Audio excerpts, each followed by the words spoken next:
नमस्कार, आप देख रहे हैं न्यूज 18। मैं हूं आपके साथ मेनका चौधरी और इस बार आम बजट से देश के सभी वर्गों के लोगों को काफी उम्मीदें हैं। सरकार की भी कोशिश है कि इस बार आम बजट में सभी को खुश किया जाए। चुनावी साल होने की वजह से लोगों की उम्मीदें भी बढ़ गई हैं। देश की सबसे बड़ी जनसंख्या मिडिल क्लास जो महंगाई के बोझ से परेशान है, सबसे ज्यादा परेशान है, उसे उम्मीद है कि बजट में उनके लिए राहत का कुछ ऐलान तो होगा। वहीं टैक्स के बोझ तले दबे वेतनभोगी वर्ग को उम्मीद है कि वित्त मंत्री इनकम टैक्स में राहत देकर उनके दर्द को थोड़ा कम करेंगे।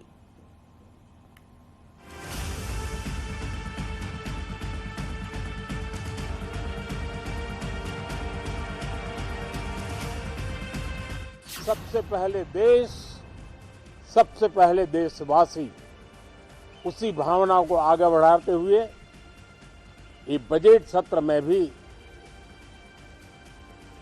तकरार भी रहेगी, लेकिन तकरीर भी तो होनी चाहिए। ऐसा भारत हो जिसमें गरीबी ना हो, जिसका मध्यम वर्ग भी वैभव से युक्त हो। 1 लाख रुपए के ऊपर के जो भी मोबाइल हैं उस पर थोड़ा जीएसटी कम कर दें तो शायद हमारे सेल में यहाँ किस्म का हमारी गवर्नमेंट को भी बेनिफिट हो। हम तो सरकार से यही उम्मीद चाहते हैं कि थोड़ा टैक्स कम हो जाए। तो किसान ये चाहता है कि किसान के जितने भी इक्विपमेंट है, कृषि आधारित जो यंत्र हैं, उन पर बिल्कुल जीएसटी नहीं होनी चाहिए। मिडिल क्लास को ध्यान में रख के, खास तौर से हम महिलाओं को ध्यान में रख के वो इस बार बजट बनाए। आम जनता ये उम्मीद लगा के बैठी है कि जो 0 से 2.5 लाख रुपए का लिमिट है, इसको इंक्रीज करके कम से कम 5 लाख रुपए किया जाए।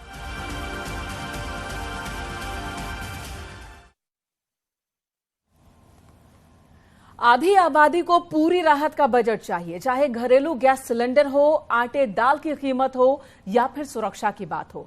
देश की महिलाओं को वित्त मंत्री निर्मला सीतारमण से काफी उम्मीदें हैं। महिलाओं का कहना है कि वो भी एक महिला हैं और वो महिलाओं को मजबूर और उनकी परेशानी भलीभांति समझ सकती हैं। तो महिलाओं की मजबूरी को समझते हुए उम्मीद है इन्हें कि निर्मला सीतारमण इनके लिए जरूर कुछ खास बजट में रखेंगी। किचन में मौजूद हूं और अगर किचन की बात की जाए तो यहाँ भी जो एक बजट है वो महिलाओं को संभालना पड़ता है, तो जाहिर सी बात है उनकी अपेक्षाएं जो हैं वो काफी होती हैं। तो सीधा बात करेंगे।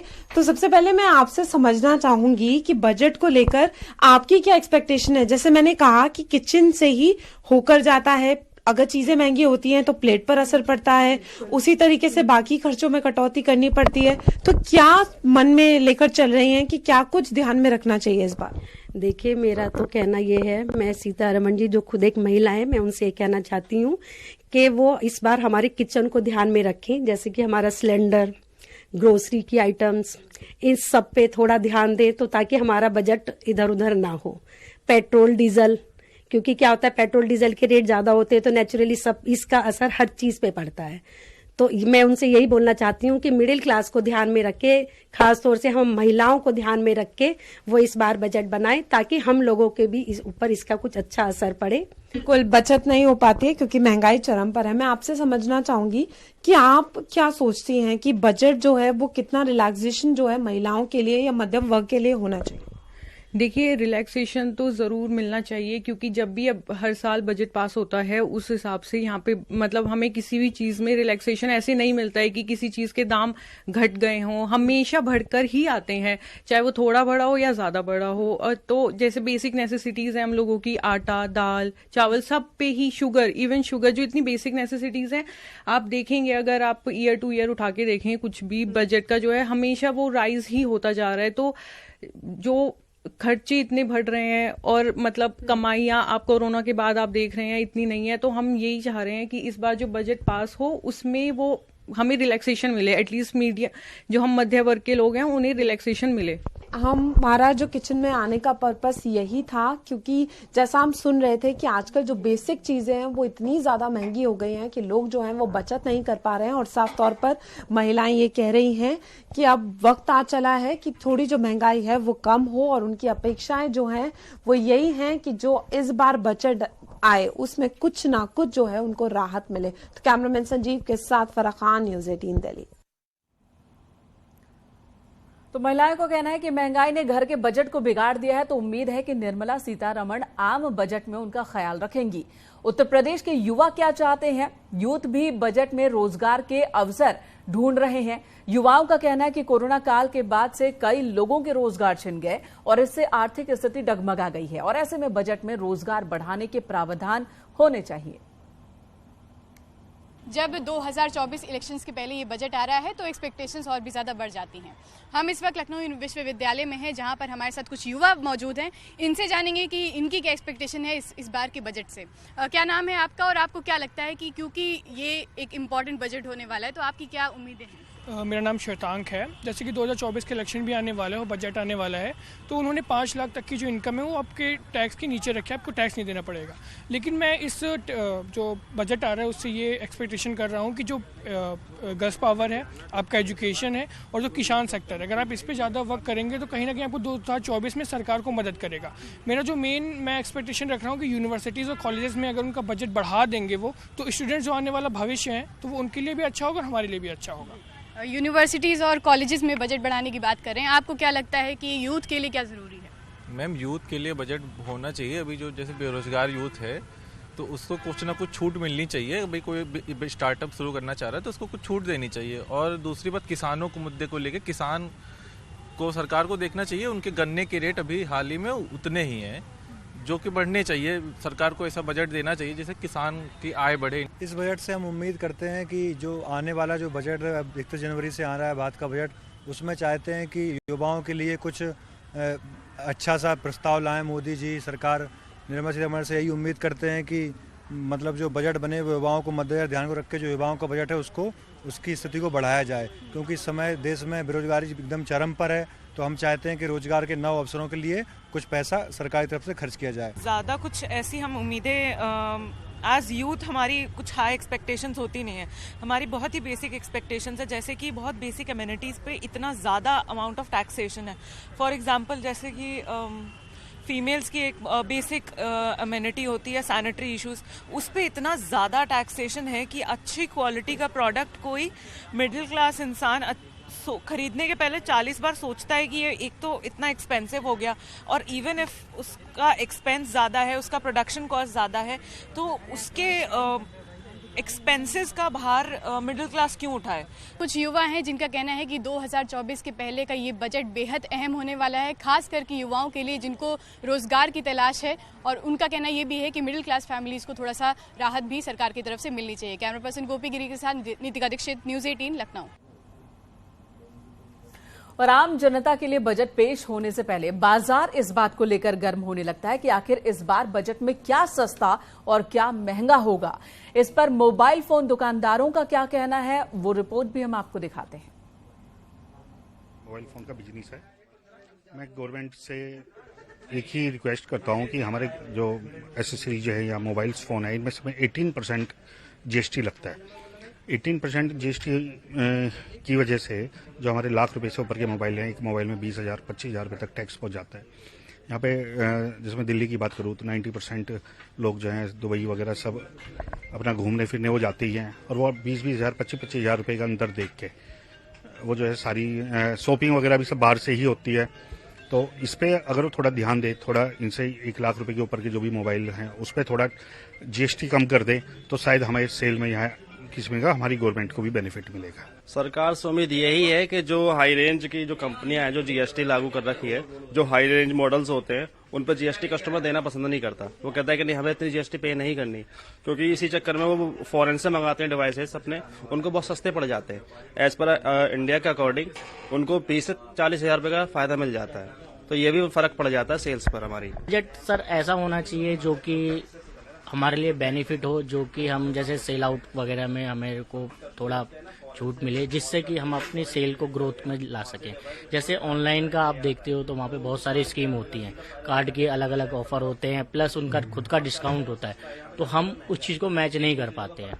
और बहुत से 1 लाख रुपए से ऊपर जो फ़ोन होते हैं वो बाहर से कस्टमर खरीदते हैं, और हमारे पास वो स्कीम नहीं मिल पाती है, क्योंकि बजट वहाँ पे उनके लिए प्रेफर करता है, हमारे लिए वो हमको 18% देना पड़ता है। कि हम तो सरकार से यही उम्मीद चाहते हैं कि थोड़ा टैक्स कम हो जाए, और वॉकिंग मार्केट में नहीं है, अधिकतर ऑनलाइन कस्टमर ले रहा है, सस्ता मिल रहा है, हम लोग महंगा बेच रहे हैं, पीछे से महंगा आ रहा है टैक्स की वजह से। 18% जीएसटी लग रहा है, कस्टमर देखते हैं कहते हैं यार बिल नहीं चाहिए, अब बिना बिल का हम लोग बेच नहीं सकते हैं, इनकम टैक्स वाले जीएसटी वाले आके छापा मार देते हैं। इधर लखनऊ की महिलाएं सुरक्षा और शिक्षा के लिए बजट बढ़ाने की बात कह रही हैं। इनका कहना है कि महिलाओं को टैक्स में विशेष छूट मिलनी चाहिए। बजट में उच्च और निम्न वर्ग के लोगों के लिए तो बहुत कुछ होता है, लेकिन मिडिल क्लास पर ध्यान नहीं दिया जाता। इस बार ध्यान देने की जरूरत है, उम्मीदें लगा रखी हैं इन्होंने। बजट को लेकर आधी आबादी में भी उम्मीदें काफी ज्यादा हैं। महिलाएं जो कि घर के किचन से लेकर कारोबार तक का सारा हिस्सा संभालती हैं, उनके मन में क्या उम्मीदें हैं इस बजट को लेकर, इस पर हम बात करेंगे। आपसे जानना चाहेंगे कि बजट क्योंकि आने वाला है, आपकी क्या उम्मीदें हैं कि किस तरह का बजट होना चाहिए और क्या चाहती हैं महिलाएं? जी, मेरा तो यही कहना है ना कि बजट ऐसे लेवल पे होना चाहिए कि जैसे हर इंसान बजट अपना कंप्लीट कर सके। जैसे नॉर्मल इंसान है, मिडिल क्लास है, हाई क्लास है। अब सरकार तो बजट ऐसे बढ़ाती जा रही है जैसे कि सिर्फ हाई लेवल की लोग कंट्रोल कर पा रहे हैं। जैसे कि टैक्स, इनकम टैक्स का है, उनको भी होना चाहिए। जैसे लोन, होम लोन ले रहे हैं, उसमें 2-3 महीने से लगातार रिजर्व बैंक बढ़ाती ही जा रही है इस समय, तो उसमें छूट होना चाहिए कि हर मिडिल क्लास इंसान अपना अफोर्ड कर सके अपने पॉकेट से, क्योंकि मिडिल क्लास को बजट इस समय बजट से बहुत परेशानी हो रही है। महिलाओं के कई सारे मुद्दे होते हैं, सुरक्षा एक बड़ा मुद्दा है। आपको क्या लगता है कि महिलाएं उस पर क्या मांग करेंगी? मैं यही कहना चाहूँगी, मेरा यही मांग करेंगी कि उनकी सुरक्षा और बढ़ाई जाए। नारी अगर बाहर निकलती तो आजकल वो सुरक्षित नहीं है।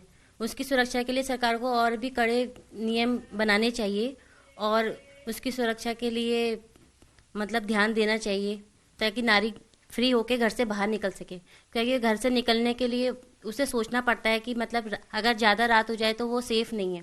आजकल नारियाँ अपने घर पे सेफ़ नहीं है। मैं यही कहना चाहूँगी कि अगर वो बाहर निकल रही हैं तो वो उससे निकले कि नहीं वो बाहर सेफ़ हैं। वो किसी फील्ड में जॉब करने जाती हैं, कुछ करने जाती हैं, तो सबसे पहले यही रहता है कि वो अपनी सुरक्षा, उनको अपनी सुरक्षा देखनी होती है कि मैं कहीं सेफ हूँ या नहीं हूँ। मिडिल क्लास के लिए बजट में थोड़ी छूट मिलनी चाहिए। इनकम टैक्स इतना ज़्यादा काटते हैं, बढ़ता जा रहा है, तो हम चाहते हैं कि इनकम टैक्स में कुछ छूट मिलनी चाहिए इस बजट में। तो ये तमाम महिलाएं हैं जो कि घर से लेकर कारोबार तक का सारा काम संभालती हैं और इनको क्या कुछ उम्मीदें हैं वो भी हमने जाना। इनको उम्मीद है कि सरकार इस बार बजट में थोड़ी सी महंगाई से राहत जरूर देने वाली है। कैमरा पर्सन गोपी गिरी के साथ नितिका दीक्षित, न्यूज़ 18 लखनऊ। तो कल पेश हो रहे केंद्रीय बजट से लोगों को काफी उम्मीदें हैं। खासकर व्यापारी इस बजट से उम्मीद लगाए बैठे हैं। व्यापारी ऑनलाइन कंपनियों पर प्रभावी नियंत्रण, इनकम टैक्स में छूट से लेकर जीएसटी में सुधार की आस सरकार से लगाए बैठे हैं। उम्मीदें लोगों को बहुत हैं, इस बार भी वित्त मंत्री जी से। 1 फरवरी को जब वित्त मंत्री अपना बजट पेश करेंगी तो शायद इन तमाम बिंदुओं पर प्रमुखता के साथ विचार विमर्श होगा, सदन में इस पर बहस होगी। व्यापारी समाज की भी अपनी बड़ी उम्मीदें वित्त मंत्री निर्मला सीतारमण से हैं। आज राजधानी लखनऊ में व्यापारियों के साथ हम एक चर्चा करेंगे। इस चर्चा में इस बात को जानने की कोशिश करेंगे कि आखिरकार वित्त मंत्री निर्मला सीतारमण से व्यापारियों को क्या उम्मीदें हैं, किस तरह की रियायतें वो चाहते हैं, किस तरह की बेहतरी वो इस बार के बजट में चाहते हैं। संजय जी, सबसे पहले आप ही से शुरू करते हैं। 1 फरवरी को जब पटल पर सदन के आम बजट रखा जाएगा, क्या उम्मीदें हैं, क्या आप लोगों की मंशा है, कैसा इस बार का बजट? उत्तर प्रदेश आदर्श व्यापार मंडल के पदाधिकारियों ने प्री बजट डिस्कशन किया। उसमें बहुत से विषय हम लोगों ने महसूस किए और व्यापारियों के सुझाव के साथ हमने तमाम विषय नोट किए और केंद्रीय वित्त मंत्री जी को भी हम लोगों ने भेजे हैं। मीडिया के माध्यम से भी अपनी बात रखी है। सबसे पहले तो हम लोगों की ये मांग है कि वर्तमान में विदेशी ई कॉमर्स कंपनियों से देश का ट्रेडिशनल व्यापारी बहुत परेशान है और इसलिए परेशान है कि ये ई कॉमर्स कंपनियां देश के नियम कानूनों का उल्लंघन कर रही हैं। ये सरकार की किसी भी बात को नहीं मानती है। ऐसे में रिटेल ट्रेड को बचाने के लिए 2 चीजें होनी चाहिए। एक तो ई कॉमर्स के लिए पॉलिसी होनी चाहिए और रिटेल ट्रेड के लिए एक पॉलिसी होनी चाहिए। हम लोग वित्त मंत्री जी से ये अपेक्षा करते हैं, साथ साथ ये मांग है कि इस बजट में देश के व्यापारियों के व्यापार को बचाने के लिए रिटेल ट्रेड पॉलिसी और ई कॉमर्स पॉलिसी निश्चित रूप से लाई जाए ताकि व्यापारियों का व्यापार बच सके। व्यापार, कृषि और उद्योग, ये 3 क्षेत्र ऐसे हैं कि यदि ये विकास करेंगे तो पूरे देश का समुचित विकास होगा। कि जो हमारे व्यापारियों को सबसे बड़ी दिक्कत होती है वो आईटीसी क्लेम को लेकर होती है होता क्या है कि पीछे का व्यापारी जिससे हम परचेज कर रहे हैं उसने अगर अपना रिटर्न फाइल नहीं किया है या हमारी जो सेल है, जो हमारी परचेज थी, उसको अगर उसने अपडेट नहीं किया है तो हमें आईटीसी क्लेम नहीं मिलता। तो मैं तो मंत्री जी से यही आशा करता हूं कि वो एक पूरे पैन इंडिया एक सॉफ्टवेयर, जो हमारा जीएसटी पोर्टल है उस पर एक सॉफ्टवेयर डाल दें, एक कॉमन सॉफ्टवेयर बनाए जिसपे कि सभी व्यापारी, चाहे छोटा व्यापारी हो चाहे बड़ा व्यापारी हो, उसी पर ही अपनी परचेज और उसी पर अपनी सेल चढ़ाए। ये तो फिर उसका फायदा ये होगा कि जो इनकी जगह जगह रेट पड़ रही हैं या चीजें, आपके पास सारा डेटा रहेगा। आप उस डेटा को लीजिए और हमारा अगर जब भी आपको चेक करना है हमारा स्टॉक चेक कर लीजिए और बात खत्म होती है। व्यापारी अगर हाउस टैक्स दे रहे हैं, आपको सेल्स टैक्स दे रहे हैं, आपको इनकम टैक्स दे रहे हैं, तो फिर चौराहों पर दुकानों की सुरक्षा के लिए सीसीटीवी सरकारें क्यों नहीं लगवाती? इसका भी एक फंड आना चाहिए। सुरक्षा एक बड़ा जिम्मा है। बिल्कुल, इससे मैं सहमत हूँ। जैसे कि हर चौराहों पे सीसीटीवी लगाए तो मार्केट्स में भी सीसीटीवी लगा होना चाहिए गवर्नमेंट की तरफ से, जिससे कोई भी ऐसी गतिविधि होती है, इनलीगल एक्टिविटीज होती है, उससे जो उसको कवर किया जा सके। सीधे तौर पर इस बात को समझा जा सकता है कि 1 फरवरी को जब वित्त मंत्री अपना बजट सदन के पटल पर रखेंगी तो इन तमाम व्यापारियों की जो मांगे हैं, जो उनकी उम्मीदें हैं, उसको भी जो है पूरा करेंगी। चाहे फिर वो जीएसटी के सरलीकरण की मांग हो या फिर टैक्स के स्लैब को कम करने की मांग हो या फिर एफडीआई के इन्वॉल्वमेंट की मांग हो।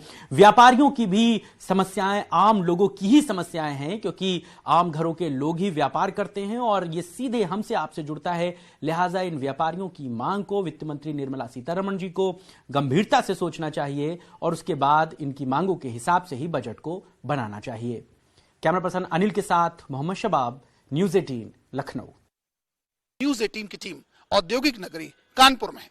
कानपुर के करदाता क्या सोचते हैं, उनकी वित्त मंत्री से क्या मांगे, उसको जानने के लिए इस वक्त न्यूज़ 18 जितने भी लोग इस कैमरा में खड़े हैं, आप देख सकते हैं कि सब उद्यमी हैं, अलग अलग ट्रेड से, कोई चमड़े से है, कोई स्टील से है, कोई प्लास्टिक से है, कोई फूड से डिपार्टमेंट जुड़ा, कोई इंडस्ट्री अलग है। इन सब के बीच सर हम आपसे जानना चाहते हैं क्या आपकी एक्सपेक्टेशन है, क्या आपके उम्मीद? मैं यहाँ पे industrial estate Dadanagar cooperative industrial estate Dadanagar का चेयरमैन हूँ। मेरा नाम विजय कपूर है और हमें हमेशा सरकार की तरफ से बड़ी सहूलतें मिलती रही हैं और आगे भी हम उम्मीद करते हैं सरकार से बहुत कुछ, क्योंकि जब से मोदी जी आए हैं तो उन्होंने उद्यमियों और व्यापारियों के लिए बहुत कुछ किया है। लेकिन विगत 3 वर्षों से हम लोगों को जब से कोरोना काल आया है तब से हमारी इंडस्ट्री जो है डाउनफॉल की तरफ जा रही है।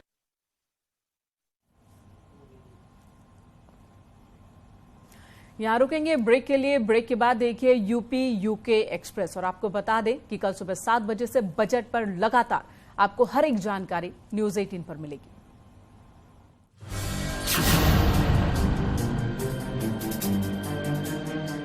हत्या मामले